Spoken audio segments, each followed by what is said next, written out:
আপুর বাসায় দ্বিতীয় দিনে আমরা কি করলাম সেই ভিডিওটি আজকে শেয়ার করব আপনাদের সাথে। তো সকালবেলা উঠেই আমরা নাস্তা খেয়ে নিলাম, আর নাস্তা খাওয়ার পরে দেখি আপু গরম গরম পুয়া পিঠা বানাচ্ছে, যেটা আমার খুবই পছন্দ। আর এই যে আপু অনেকগুলো পুয়া পিঠা বানিয়েছে, আপু চুলা থেকে নামাচ্ছিল আর বলছিল সবাইকে খেতে গরম গরম। খুবই মজা লেগেছে পুয়া পিঠাটা খেতে, আর পুয়া পিঠা তো আমার কাছে এমনিও খুব ভালো লাগে। এরপরে খাওয়া দাওয়া করে আমরা একটু বের হয়েছিলাম পুরা গ্রামটা ঘোরার জন্য।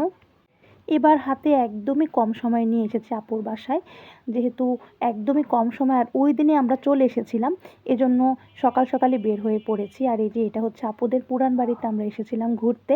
তো পুরান বাড়ি ঘোরাফেরা করে এখন আমরা যাচ্ছি সরিষা খেতে। আজকে সরিষা খেতে ছবি তুলব, ভিডিও করব। সরিষা খেতে ছবি তোলার জন্য আমি লাল টকটকে একটা ড্রেস পরে নিয়েছি। এরপরে আমরা চলে আসলাম সরিষা খেতে। দূর থেকে সরিষা ক্ষেতটা দেখতে খুব সুন্দর লাগছিল। এরকম গ্রামের উঁচা নিচা রাস্তায় আমার কাছে হাঁটতে খুবই ভালো লাগে, আর বিশেষ করে এরকম খেতে ঘুরতে তো অনেক ভালো লাগে।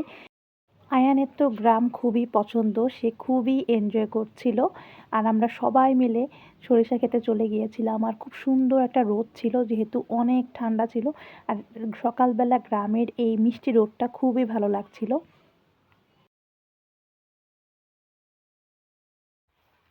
আর এই তো চলে আসলাম সরিষা খেতে। আমি তো দেখে পুরা অস্থির হয়ে গিয়েছি, এত এত ভালো লাগছিল। চারপাশে হলুদ হলুদ সরিষা ফুল ফুটেছে, খুব সুন্দর লাগছিল দেখতে। সুন্দর সুন্দর ছবি তুললাম। আর এই যে সরিষা ফুল দেখতে খুব সুন্দর লাগতেছে। আমরা সরিষা খেতে অনেক সুন্দর সুন্দর ছবি তুললাম, ভিডিও করলাম। এরপরে আমরা বাসায় চলে আসলাম, কারণ ওই দিনই আমরা ঢাকায় চলে এসেছিলাম। বাসায় এসে বাসার সামনে যে রাস্তাটা, সেই রাস্তাটা আমার কাছে খুবই ভালো লাগে। ওখানে বেশ কিছুক্ষণ সুন্দর সময় কাটালাম, কয়েকটা ছবি তুললাম।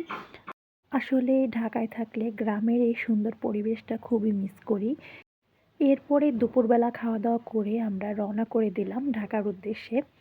আর এই যে যাওয়ার সময় রাস্তার দুই পাশটা একটু ভিডিও করলাম, খুব সুন্দর লাগছিল। ইচ্ছে করছিল আরেকদিন থাকি, কিন্তু বাচ্চাদের স্কুল খোলা, এই কারণে চলে যেতে হচ্ছে। আমরা এখন চলে যাচ্ছি বাসায়। Bye bye. খুব মিস করব। আমরা এখন চলে যাচ্ছি ঢাকায়। Bye bye. যেতে যেতে গ্রামের বিয়ের আয়োজনও দেখে নিলাম। এখানে একটা বিয়ের আয়োজন চলছে, পাশে আবার মেলাও হচ্ছে। আমরা সিএনজিতে করে বাস স্ট্যান্ডের উদ্দেশ্যে রওনা করে দিয়েছি। আর যেতে যেতে চারপাশের পরিবেশটা খুব সুন্দর লাগছিল। গ্রামের এই পরিবেশটা আমার কাছে অনেক ভালো লাগে। এরপর আমরা বাসে উঠে গেলাম।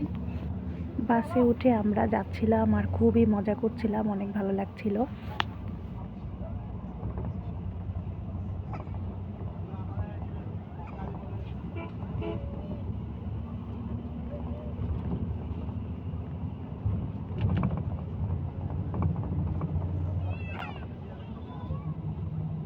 প্রায় সন্ধ্যা হয়ে আসছিল, আর শেষ বিকেলের এই সূর্যটা দেখতে দারুণ লাগছিল। সূর্যের আলোটা যখন নদীতে পড়েছে, নদীর পানিটা একদম লাল দেখাচ্ছিল, খুব সুন্দর লাগছিল এই দৃশ্যটা। তো আমি একটু ভিডিও ক্যাপচার করে নিয়েছিলাম। আর এটা হচ্ছে মেঘনা ব্রিজ। আর ব্রিজটা যতবারই যাই এত ভালো লাগে দেখতে, চারপাশের পরিবেশটা খুব সুন্দর লাগে। আজকের ভিডিওটি এখানেই শেষ করে দিলাম। ভিডিওটি কেমন লেগেছে অবশ্যই কমেন্টে জানাবেন, আর আমার ভিডিও ভালো লেগে থাকলে লাইক কমেন্ট শেয়ার দিয়ে পাশে থাকবেন। তো সবাই ভালো থাকবেন। আজকের জন্য আল্লাহ হাফেজ, আসসালামু আলাইকুম।